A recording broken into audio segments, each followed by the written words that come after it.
I think it's really important for a young dreamer or an up-and-coming filmmaker to not overlook the fact that ultimately making a film is a business, and he needs to treat it like a business. He needs to assess his,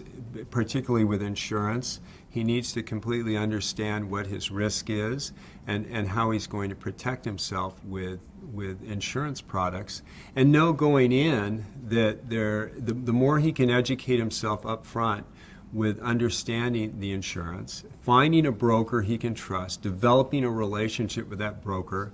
then he's going to be better off at the end of the day if God forbid he has something unfortunate happen and his vision is preserved. There's an insurance remedy that's going to help this situation, and he can bring his project to fruition.